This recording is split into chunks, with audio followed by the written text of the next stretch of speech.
নমস্কাৰ।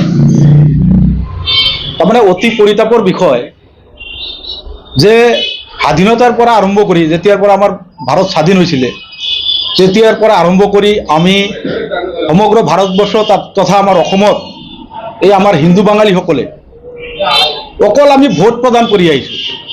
নিৰ্বাচন আহে, নিৰ্বাচনৰ অহাৰ সময়ত বিভিন্ন ৰাজনৈতিক দলে আমাক বিভিন্নভাৱে প্ৰলোভন দি পেলাই আমাক অকল ভোট বেংক হিচাপে এই বিগত দিনৰ পৰা আমাক ভোট বেংক হিচাপে আমাৰ হিন্দু বাঙালীসকলক ভাৰত তথা অসমত আমাক ব্যৱহাৰ কৰি আহিছে। অকল আমাৰ যি মূলতঃ যিবোৰ দাবী, মূলতঃ যিবোৰ সমস্যা, যিবোৰ জ্বলন্ত সমস্যা, আজিলৈকে কোনো এখন চৰকাৰে আমাৰ এই সমস্যাবোৰ সমাধান কৰিবলৈ আমি দেখা নাই বা আমি পৰিলক্ষিত হোৱা নাই। অতি দুৰ্ভাগ্যৰ বিষয়, বিগত দিনত আমাৰ এই অসমত কংগ্ৰেছ চৰকাৰ আছিলে। কংগ্ৰেছ চৰকাৰৰ দিনত আমাৰ সমস্যাবোৰ আমাৰ সমাধান হোৱা নাই, কিন্তু তথাপিও সিহঁতে এটা কি কৰিছিলে যে আমাৰ কংগ্ৰেছ চৰকাৰ থকাকালীন আমাৰ এই ব্ৰহ্মপুত্ৰ বৰাক ভেলীৰ পৰা পাঁচখনকৈ আমাৰ হিন্দু বাঙালীৰ মন্ত্ৰী তেখেতসকলে প্ৰদান কৰিছিলে।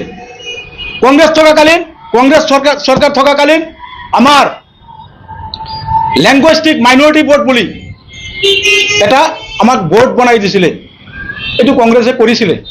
কিন্তু আমাৰ মূলতঃ জ্বলন্ত সমস্যা যে ভোটাৰ ডিটেনশ্যন কেম্প, এই আমাৰ হিন্দু বাঙালীৰ ওপৰত যে দুখীয়া মানুহৰ ওপৰত যি হেনস্থা অত্যাচাৰ, সেইবোৰ আমি সহ্য নকৰাকৈ আমাৰ ইয়াত হিন্দুত্বৰ চৰকাৰ, আমাৰ বিজেপিৰ চৰকাৰ, তেখেতসকলক আমি বিপুল ভোটে শিল দল ভাঙি আমাৰ হিন্দু বাঙালীসকলে, অসমত বসবাস কৰা হিন্দু বাঙালীসকলে আমি ভোট প্ৰদান কৰিছিলোঁ। অতি পৰিতাপৰ বিষয়, এই হিন্দু বাঙালীসকলে আমি ভোট প্ৰদান কৰা সত্ত্বেও যোৱা 10টা বছৰ হ'ল আমাৰ এই হিন্দুত্বৰ চৰকাৰখনে আমাৰ অসমত বসবাসকাৰী হিন্দু বাঙালীৰ কাৰণে কোনো এখন সমস্যা সমাধান কৰা নাই। অতি দুখ লগা কথা, আমি দুখ পাইছো। আমাৰ হিন্দু বাঙালীসকলৰ সমস্যা আজিলৈকে সমস্যা সমাধান কৰা নাই। এজন মন্ত্ৰী দিয়া নাই ব্ৰহ্মপুত্ৰ বেলীৰ পৰা।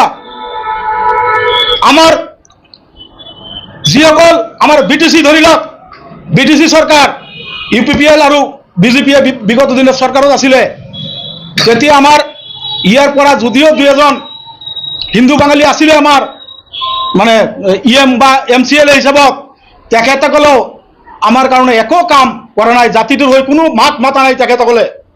অতি দুখৰ বিষয়।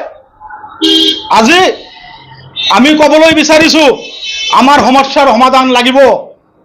আমাৰ সমস্যাৰ সমাধান কোনো এখন ৰাজনৈতিক দলে আমাৰ সমস্যাৰ সমাধান কৰিব বিচৰা নাই বা কৰা নাই বুলি আমি আজি সংবাদমেলৰ জৰিয়তে অনুভৱ কৰিছো আৰু সমগ্ৰ অসমবাসীৰ ওচৰত আমি এই কথাখিনি আমি জনাইছো দুখেৰে।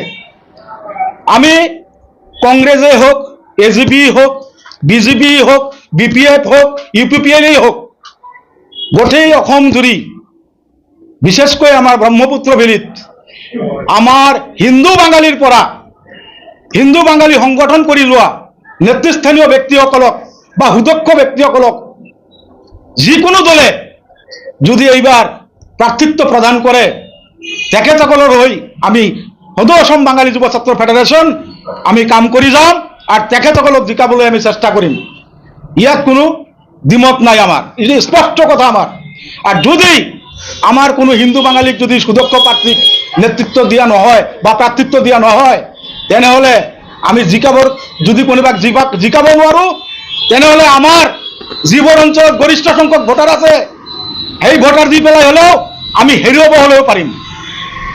তাৰ কাৰণে আমি নিশ্চয় চেষ্টা কৰিম। এবাৰ এইটো আমাৰ আজি এই সংবাদমেলৰ জৰিয়তে সকলো ৰাজনৈতিক দল সংগঠনক আমি আহ্বান জনাইছো, আপোনালোকে আমাৰ হিন্দু বাঙালীৰ পৰা সুদক্ষ যোগ্য প্ৰাৰ্থী হিচাপে প্ৰদান কৰক। আমি আপোনালোকৰ আমাৰ দল মত ভাষা নিৰ্বিশেষে আপোনালোকক আমি সহায় কৰিম। ধন্যবাদ।